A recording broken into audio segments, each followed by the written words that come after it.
Welcome back to the channel. This is Gillis TV here, and today we got the Patrick Kane rumor going around again. And you know what? There's actually quite a lot to talk about today. So before we get started, hit that sub button, hit that like button for more NHL and MLB content on the channel, and same with Premier League and some soccer over in Europe. But like I said, Patrick Kane. Bob Stauffer dropped a bombshell on the radio yesterday saying the Oilers have started talks again with Chicago over Patrick Kane. And you guys might be thinking, well, we can't make this work. How is this even possible that the Oilers can make this work when you're paying a few guys $7+ million, or a guy 7+, a guy 8+, 9+, and then $12+ million a year right now? Well, there's salary retention that's going to happen if the Oilers do pursue this deal. Now, Chicago has basically told everyone, we're in a rebuild stage. Taves doesn't really want to be part of that. Kane said, we'll see, which the way things are going in Chicago, I think the we'll see will not last long in Chicago. Unless somehow Kane and Taves can try and get Max Domi and AA to score 30 goals within the first 40 games. It's just not happening, and that's the realistics of the Chicago Blackhawks right now. Now, I said, have kicked tires on trying to talk to the Chicago Blackhawks about Patrick Kane, and there is a way you can do it. I've said this from before.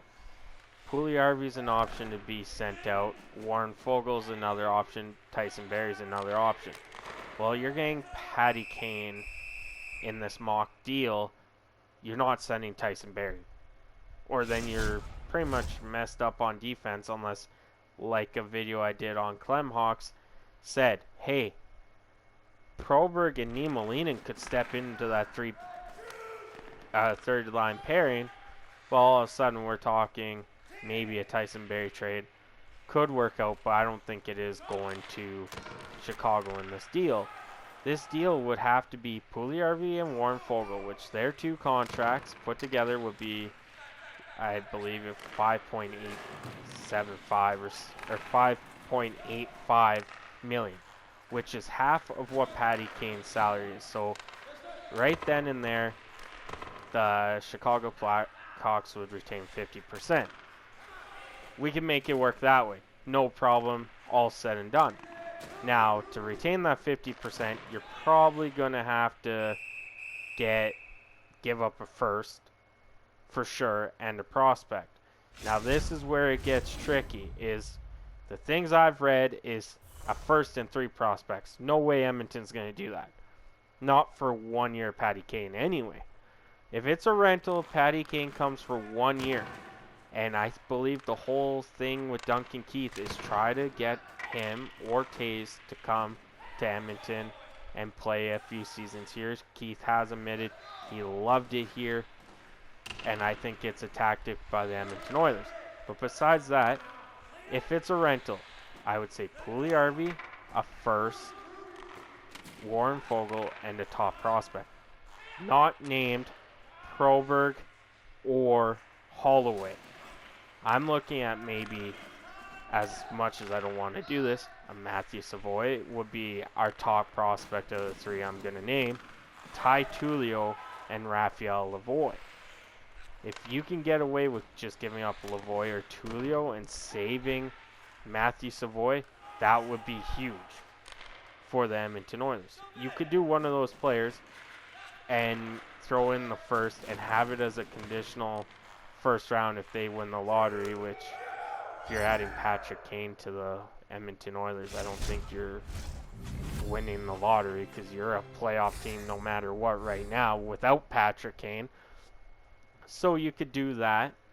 Now, this is where, if an extension comes into play, that's where I would add 3 players. And You know, one of them is a defenseman, so I would still go with the whole Warren Foegele, yes, the Puljujärvi. They want young players. Fogel's only 26, Puljujärvi's 24, 25, and that's young considering what they went out and got. That you could build a rebuild off of the guys in that range.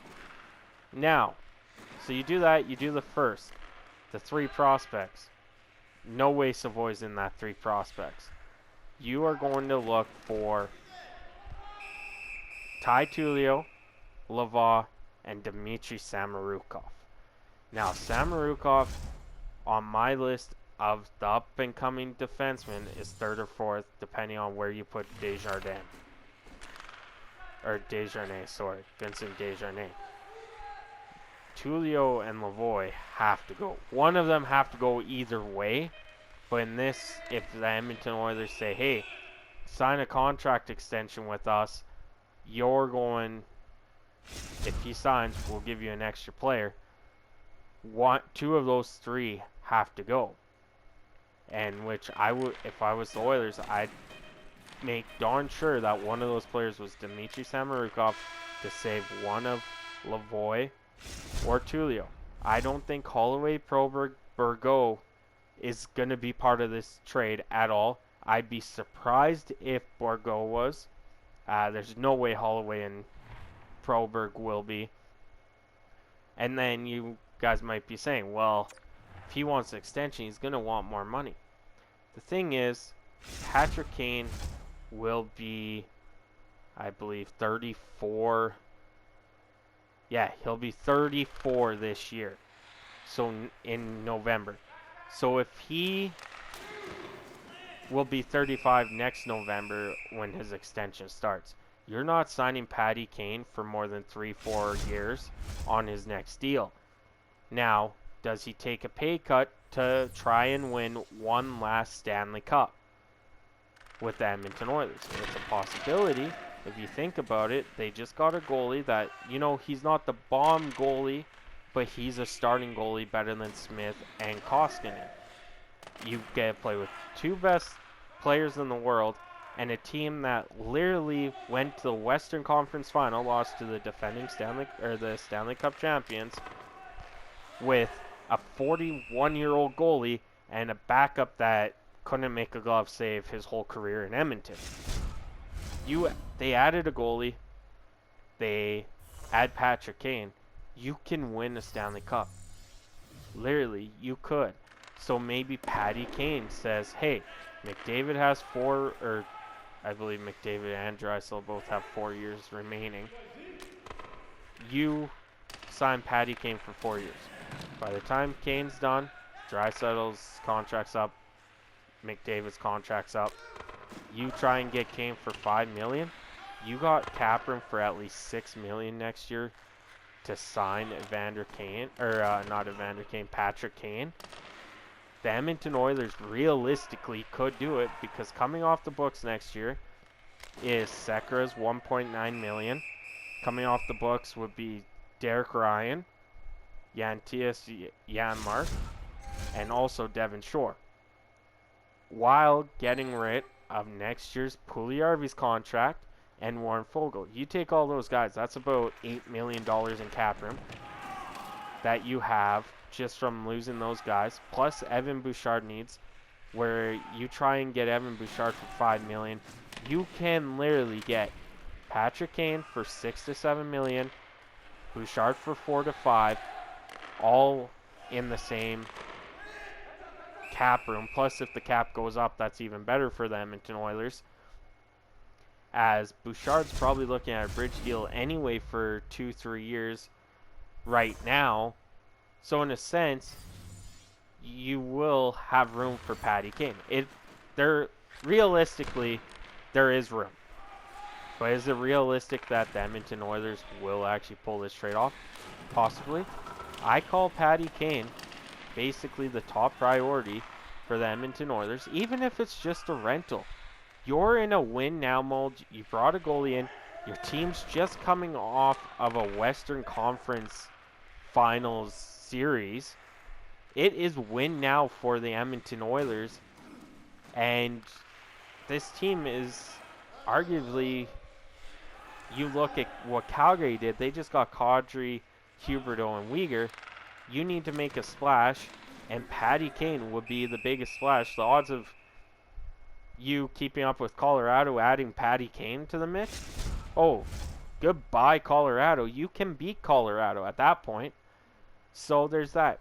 Now, like I said, there's a lot to talk about in this video as your second option, sorry for everyone who's fans of Sam Gagner, would be Phil Kessel. Phil Kessel would be your second option, but he wouldn't provide the depth scoring like Patty Kane would, but he would put up 50 points, probably 20 goals for sure. But a guy like Patty Kane who has 1,180 points in 1,107 games, you want to add that guy over Phil Kessel. But Phil Kessel would be a great second option, and maybe you do have to throw in Borgo if Kane signs the extension with you, which then your third option would of course be Sam Gagner. But at that point, we don't really need Sam Gagner. I'm sorry to say, Sam Gagner would just be another kind of Derek Ryan, and he might not even get penalty kill time. Now, your other option you can do to make salary cap room is Tyson Barrie trade. Trade Tyson Barrie to Seattle for Carson Soucy. Trade Tyson Barrie to the Islanders for Scott Mayfield. Clear up some cap room, and all of a sudden you're laughing at the league because the Edmonton Oilers would literally have 3 of the top 10 players in the league in Patty Kane, Draisaitl, and McDavid. I'm sorry, but Colorado didn't win a Stanley Cup with not having good players. They went out, got defense. That Dave Manson's kid, Josh Manson, he's phenomenal. Sorry for my swearing. That popped out there. But it gives the Edmonton Oilers more lethal weapons. That would give you a chance to put Nuge, McLeod, and someone else on the third line. Then you would have Hyman, Patty Kane, Leon Draisaitl, or Evander Kane. And then the other Kane on the first line with Yamamoto and McDavid. You have 3 lines. You literally have 2 lines that could put up 2 goals a game in the first 2 lines, and a third line that could put up a goal per game. The Oilers could, realistically, with Patty Kane in this lineup, score 4+ goals a game. It wouldn't be hard to do because teams would not have the defense to cover all 3 lines.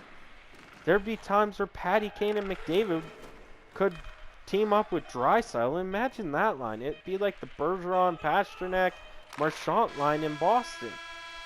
Like, realistically, if the Oilers can pull it off, go get Patty Kane. We are in a win now mode. We made the playoffs last so many years. We made it to the 3rd round last year. Yes, we did get swept by the Stanley Cup champions, but hey, that's okay. We weren't the ultimate losers. They went on and they took it to Tampa Bay as well. So there wasn't like anything to drown your head about because they did what they did. But I have to go to work. You guys have a safe day. Let me know in the comments what you think. I'll catch you on the next one.